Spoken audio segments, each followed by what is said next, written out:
एक बेलपत्र, एक चावल का दाना, एक पुष्प, एक लोटा जल जीवन की सार्थकता है। श्रावण महीने की नवमी तिथि, कौन सी तिथि? नवमी, चाहे शुक्ल पक्ष की हो चाहे कृष्ण पक्ष की। 7 दुर्वा, कितनी दुर्वा? 7 दुर्वा अशोक सुंदरी वाली जगह पर चढ़ाकर, शंकर भगवान के ऊपर चढ़ाकर, गणेश जी के चरणारविंद को लगाकर उसको लेकर आना है। हाटकेश्वर महादेव का स्मरण कर। कौन से महादेव? हाटकेश्वर महादेव। उसको लेकर आइए। उदर में, पेट में रोग हो, बीमारी हो, बहुत ज्यादा तकलीफ हो रही हो, शरीर के अंतर्गत एसिडिटी रहती हो या पेट के अंतर्गत कोई ना कोई बीमारी बनी ही रहती हो, उसको भादों के महीने में, कौन से महीने में? भादों के महीने में किसी भी दिन सुबह के समय जब आप वो दुर्वा लेकर आए, 5 दिन, 6 दिन, 7 दिन में एक एक कर कर खाली पेट उसको चबा चबा कर खा लो और पानी पी लीजिए। महाराज करना पड़ेगा श्रावण महीने में, खाना पड़ेगी भादों में। चतुर्मास में चारों महीनों का बड़ा बड़ा महत्व है। कभी आपको एक स्मरण रहा हो कि जिस नारी के, स्त्री के रजोधर्म से जुड़ी हुई या पुरुष वर्ग में भी कहीं ना कहीं किसी ना किसी रूप में इस उदर से लेकर एड़ी तक के बीच में जो भी तकलीफें होती हैं उससे जुड़ी हुए के लिए भी सावन के महीने में एक प्रयोग आता है। उसको कर लेने से संपूर्ण जीवन समय में ये नाभि कोश से लेकर एड़ी तक के बीच में कभी तकलीफ हो ही नहीं सकती। और वो जल शंकर भगवान को शूलपाणेश्वर महादेव के नाम से चढ़ाया जाता है। कौन से महादेव के नाम से? शूलपाणेश्वर महादेव। शूलपाणेश्वर, उसका भी स्थान है कि वो जल कहां चढ़ता है। तो पहले तो नवमी तिथि का दुर्वा प्रयोग भगवान शंकर को समर्पित करते हुए, अशोक सुंदरी वाली जगह पर समर्पित करते हुए श्री गणेश जी महाराज को कहकर, आपको याद होगा जिस समय पर श्री गणेश जी महाराज कुबेर जी महाराज के घर में भोजन करने गए थे, सारा अन्न भगवान गणेश जी पा गए थे, तब शंकर भगवान ने दुर्वा भेजी थी। ये दुर्वा जब गणेश जी को भेजी गई थी तो वो औषधि के लिए भेजी गई थी कि गणेश जी ने ज्यादा पा लिया है तो शरीर में रोग ना हो जाए, पेट में कोई रोग ना हो जाए। तब शिव जी ने भेजी थी अशोक सुंदरी के माध्यम से। इस दुर्वा का प्रभाव रोग मुक्ति के लिए किया गया। रोग शुक्ल पक्ष की नवमी तिथि, पीला चंदन घिसकर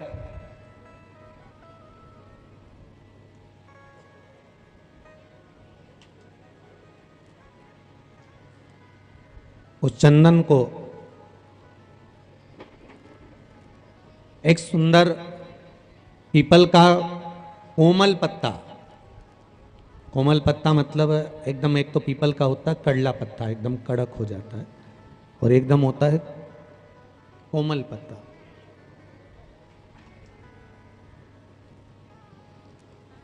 उस पीपल के कोमल पत्ते पर पीला चंदन घिसकर, जो वो चंदन होता है, उस चंदन को घिसकर उस चंदन को उस पत्ते पर रख लें। और महाराज उस पत्ते को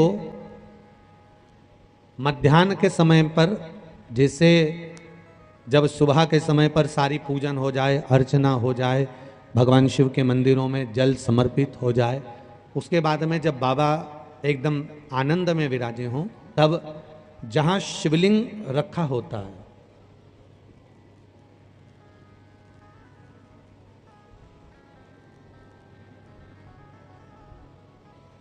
जैसे ये शिवलिंग है और ये कटी भाग जहाँ शिवलिंग रखा हुआ है, इस कटी भाग पर जहाँ शिवलिंग रखा है उसके पास में ही 3 उंगलियों से चंदन का लेपन उस कटी भाग पर करना है।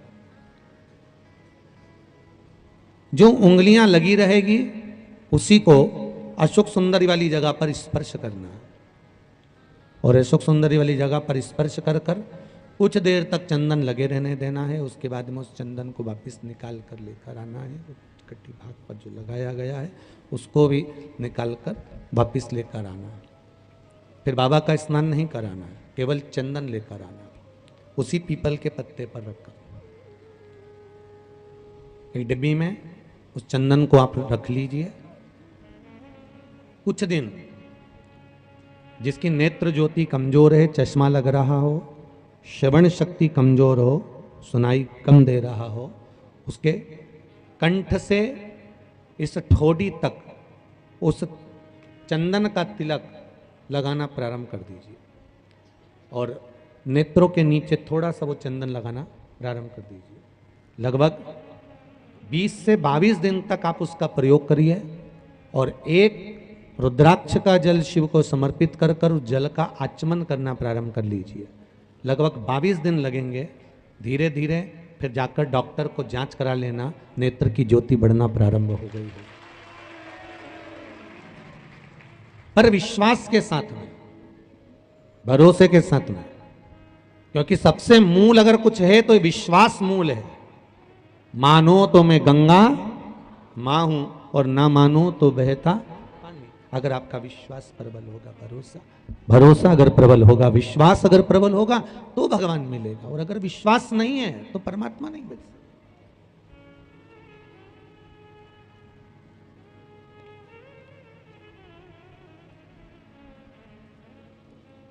विश्वास के बल पर भगवान की प्राप्ति है। विश्वास है तो शिव है। पानी का मटका, हंडा, भले तुम्हारे घर में नल से पानी आ रहा हो, आरओ का पानी आ रहा हो, तुमने आरओ लगा रखा हो, पर उसके नीचे एक छोटा सा हंडा, मटका, कुछ भी, छोटा सा घड़ा, कुछ भी रखना जरूर चाहिए। रसोई घर में भले इतना बड़ा हंडा रखो, मटका रखो, घड़ा रखो, कलश रखो, पर रखना जरूर चाहिए। क्यों? उसमें पितरों का स्थान होता है। तो घर में, रसोई घर में कभी परिवार में किचकिच नहीं होती, क्लेश नहीं होता। अगर हंडा भरा हुआ है, हंडा खाली होते होते जब सुबह के समय पर पानी थोड़ा रह जाता है, उस घर में जहां हंडा आधे से ज्यादा खाली हो जाता है, शास्त्र कहता है, भविष्य पुराण कहती है, जहां पानी का हंडा आधे से ज्यादा खाली हो गया, समझ लेना दूसरे दिन रसोई घर में क्लेश जरूर होगा, यह पक्का। इसलिए हंडे की सीमितता देखी जाती है। मटके को, हंडे को, कलश को आधे से ज्यादा भरकर रखा होना चाहिए। भले आधे तक भरा रहे पर आधे से नीचे नहीं जाए। उस घर में हम माताएं पूछती हैं, पंडित जी हमारे घर में बहुत क्लेश है, हमारी बहू सुनती नहीं, बहू के हमारी सास नहीं सुनती। क्लेश हो कहां से रहा? जब तुम लड़की पसंद करके आई, उसका पांव देख के आई, 25 बार फोटो देखा, अपनी रकम तोड़वा तोड़वा के बहू को सोने की रकम चढ़वा दी, खुद ने अच्छी साड़ी नहीं पहनी, 10-10 हजार का सूट चढ़ा दिया, चुन्नी बेस, डब्बा दिया तैयार होने का, चप्पल दी नाप की, चूड़ी का नाप मंगवाया, इतना प्रेम, और घर पे आके जगदम्बा हो गई। कारण क्या है? इतना क्लेश कहां से आ गया?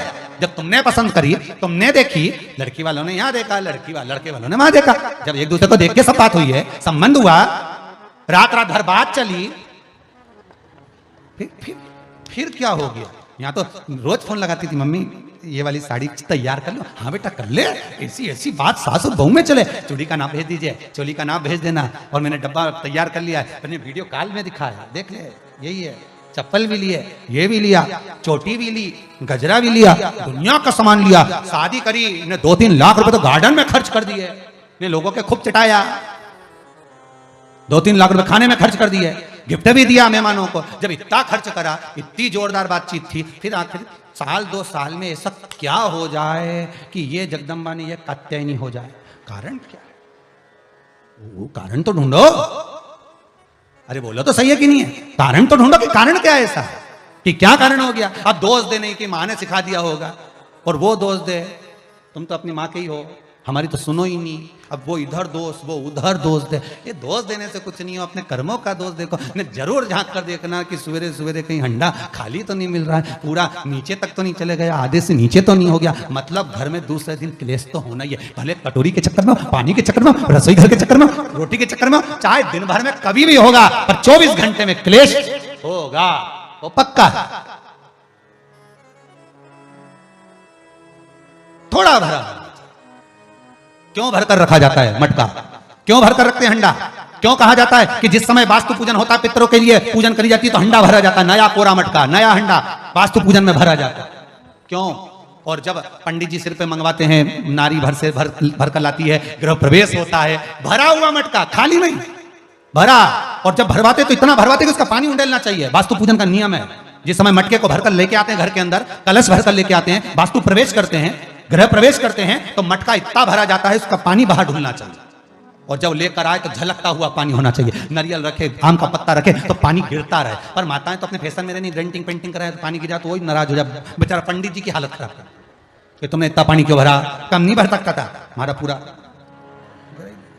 ये तो परंतु शास्त्र रीति क्या कर रही है, भविष्य पुराण क्या कर रही है, हमारी शास्त्र क्या कर रहे हैं कि पानी भरा हुआ जब चलता है, झलकता चले, घर में जब प्रवेश करे तो भगवान से यही प्रार्थना रहती है कि लक्ष्मी ऐसी झलकती रहे, इतनी कृपा कर दे। पर लोग, पंडित जी भी कह दिया अच्छे कपड़े पहनी बेचारी ने, पिन मिन लगाई हो, बढ़िया जोरदार पल्लू मल्लू लिए, तो अब एक डब्बा मब्बा भर के तैयार कर, डेंटिंग पेंटिंग कर, बाद जब पानी गिरे तो कहीं तो बेचारा पंडित जी भी कहे थोड़ा खाली करो पंडित जी, खाली करो। अब खाली करा, इतना भर दिया, अब वो मैंने आम का पत्ता, नारियल सब धर दिया, और ना झलके ना कुछ झलके, क्योंकि इसका अहंकार इतना झलके तो कलश की खाक झलके।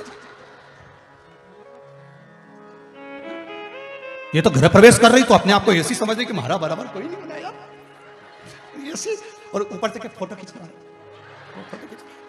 अभी इसका अहंकार इतना झलके तो कलश के खाक झलके। अब जो झलकना है वो तो झलका ही नहीं, न झुमका झलका, और कहा मतलब का झलका है, सो झलके सो। इतना सुंदर कहा है, हम पूरे छत्तीसगढ़ वालों से नहीं, पूरे देशवासियों से कहना चाहते हैं, हे छत्तीसगढ़ वालों, थोड़ा सा लालच देखकर, थोड़ा सा धन देखकर धर्म मत छोड़ना। दूध नहीं दे गाय तो गाय को रोड पर मत छोड़ना। और इच्छा अगर भगवान भोलेनाथ पूरी करने में देरी लगा दें तो भी एक लोटा जल मत छोड़ना। कोई कितना लालच दे, कोई कितना धन दिखाए, कोई कितनी भी संपदा दिखाए, तो भी अपना सनातन धर्म मत छोड़ना। अपना सनातन धर्म छोड़कर हमें कहीं नहीं जाना। इससे सुंदर कोई धर्म नहीं होगा जहां एक लोटा जल सारी समस्या का हल। बोल बम का नारा है, श्री शिवाय। इससे सुंदर धर्म क्या होगा? एक लोटा जल चढ़ाया, 3 बार ताली बजाई, काम हो गए। और शिव पुराण तो यहां तक कहती है, भगवान शंकर की कथा तो यहाँ तक कहती है कि बाबा की कथा में हमारे पास में कई लोग कहते हैं बाबा जी हमारे पास डमरू नहीं है, हम डमरू बजा सकते हैं। कोई ने कहा बाबा जी हमारे पास ये नहीं है, हम ये ला सकते हैं। यहाँ तक शिव पुराण कहती है, शंकर भगवान को प्रसन्न करने के लिए स्वयं देवताओं ने भी जो प्रयास करा, हाथ के डमरू नहीं, सामान के डमरू नहीं, अपने गाल के डमरू का नाद, गाल के डमरू का नाद किया। इसलिए आज भी बंगाल में, आज भी साउथ में, आज भी दक्षिण में गाल के डमरू बजाए जाते हैं। आपने देखा होगा कोई ऐसे दीवान को उड़ करता हुआ, कोई ऐसे करता हुआ। जब देवी की पूजन करते हैं, देवता की पूजन करते हैं, तो कई लोग डमरू का नाद करते हैं। इसको गल डमरू करते हैं। नहीं, हमारे पास कुछ नहीं। अरे तेरा ही दिया मैंने खाया पिया है, तेरा शुक्रिया, तेरा शुक्रिया है, भोले बाबा ने बहुत दे दिया है, तेरा शुक्रिया है, तेरा शुक्रिया। थोड़ा सा लालच देखकर धर्म मत छोड़ना। गाय दूध देना बंद कर दे तो रोड पर मत छोड़ना। और अगर मेरा भोले बाबा थोड़ी देने में देरी कर दे तो भी एक लोटा जल चढ़ाना मत छोड़ना। तो छोड़ना नहीं, लगन, पीछा पकड़ना, पीछा पकड़।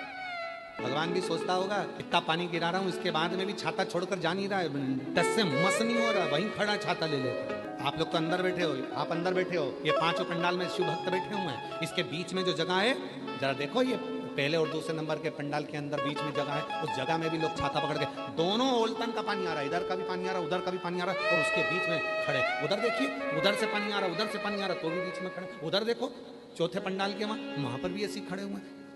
कितनी भक्ति होगी आप।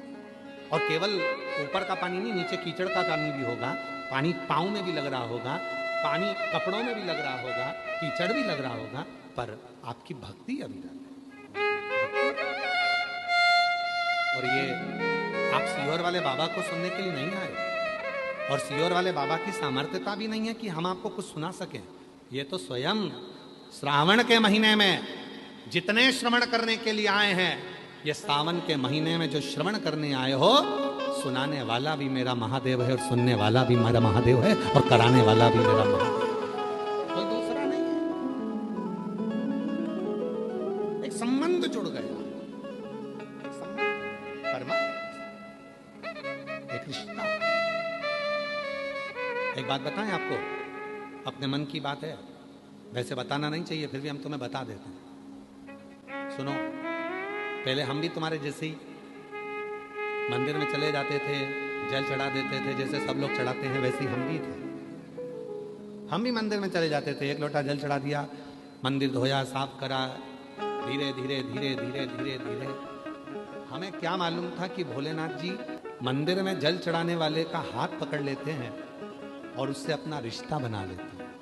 इसीलिए मेरी बहनों, मेरी बेटियों, मेरी जीजियों, मेरे जीजाओं, मेरे भाई, मेरे बुजुर्ग माँ बाप, हम आपसे कहते हैं कि आप कुछ मत करो, शिव के मंदिर में जाकर एक लोटा जल चढ़ाना प्रारंभ कर दो, तुम्हें रिश्ता जोड़ने की जरूरत नहीं पड़ेगी।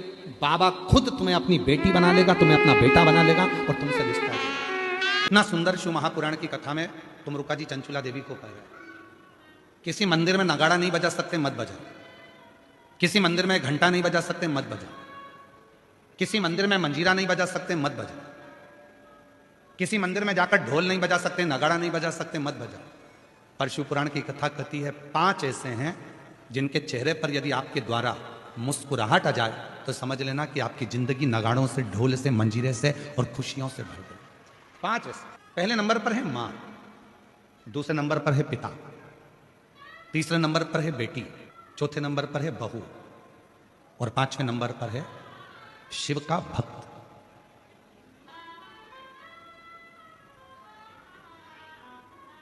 ये 5 है। आप मंदिर में नगाड़ा नहीं बजा सकते, मंदिर में जाकर आप ढोल नहीं बजा सकते, मंदिर में जाके घंटी नहीं बजा सकते, मंदिर में जाके मंजीरा नहीं बजा सकते। दुनिया की यदि सारी खुशियां आपको आपकी जिंदगी में चाहिए तो इन 5 को प्रसन्न रखने का प्रयास करो। इनके चेहरे पर स्माइल होना चाहिए। तुम्हारे घर के बुजुर्ग माँ, तुम्हारे घर के बुजुर्ग पिता, तुम्हारे घर के अंदर रहने वाली बेटी, तुम्हारे घर में आने वाली बहू और तुम्हारे घर में आने वाला कोई शिव भक्त जिससे तुम मिलो, उसके चेहरे पर प्रसन्नता होना चाहिए। समझ लेना कि तुम्हारी जिंदगी की सारी तरक्की तुम्हारे सामने। घर में माँ की आंख में आंसू है तो तुम मंदिर में कितनी भी जोत लगा लो, मंदिर में कितना भी अभिषेक कर लो, कितनी भी पूजन कर लो, कितनी भी अर्चना कर लो, सुख नहीं मिल सकता। घर के अंदर पिता की आंख में आंसू है तो सुख नहीं मिल सकता। घर की बेटी अगर तुम्हारे लिए रो रही है, घर की बेटी की आंख में अश्रु है तो तुम सुखी नहीं रह सकते। और याद रखना, घर में आने वाली बहू की आंख में यदि आंसू हैं तो तुम खुशी नहीं रह सकते। और कोई शिव भक्त तुम्हारे सामने अपने दुखड़े को कहकर रोए। वैसे तो शिव महापुराण की कथा कहती है कि किसी भी शिव भक्त को कभी किसी के दरवाजे पर जाकर अपना दुखड़ा नहीं कहना चाहिए। क्यों? कभी किसी शिव भक्त को अपना दुखड़ा कभी किसी के सामने जाकर नहीं कहना चाहिए। जो शंकर भगवान को एक लोटा जल चढ़ाते हैं, जो शिव जी की आराधना करते हैं, जो शिव की साधना करते हैं, जो शंकर की भक्ति में डूबे रहते हैं, जिन्होंने शिव महापुराण की कथा पर अटूट भरोसा कर लिया, विश्वास कर लिया, दृढ़ता कर ली, जैसे आप सब लाखों की संख्या में आए हो कथा को श्रवण करने के लिए, आपके अंदर विश्वास है। मैं अगर कथा सुनूंगी, 7 दिन पंडाल में बैठकर कथा का तत्व ग्रहण करूंगी और वहां की मिट्टी को अपने हृदय से लगाऊंगी, निश्चित है 3 महीने में मेरा बाबा मेरी झोली भरेगा। यदि तुम्हारे भीतर दृढ़ता है, यदि तुम्हारे भीतर भरोसा है, यदि तुम्हारे भीतर शिव के मंत्र का, श्री शिवाय नमस्तुभ्यम का, ओम नमः शिवाय का, नमः शिवाय का, महामृत्युंजय मंत्र का, शंकर के नाम का यदि भरोसा दृढ़ है, तुम्हारे अंदर विश्वास है, तो यह मानकर चलना कि तुम्हारे को शिव की कृपा अपने आप होना प्रारंभ हो जाए।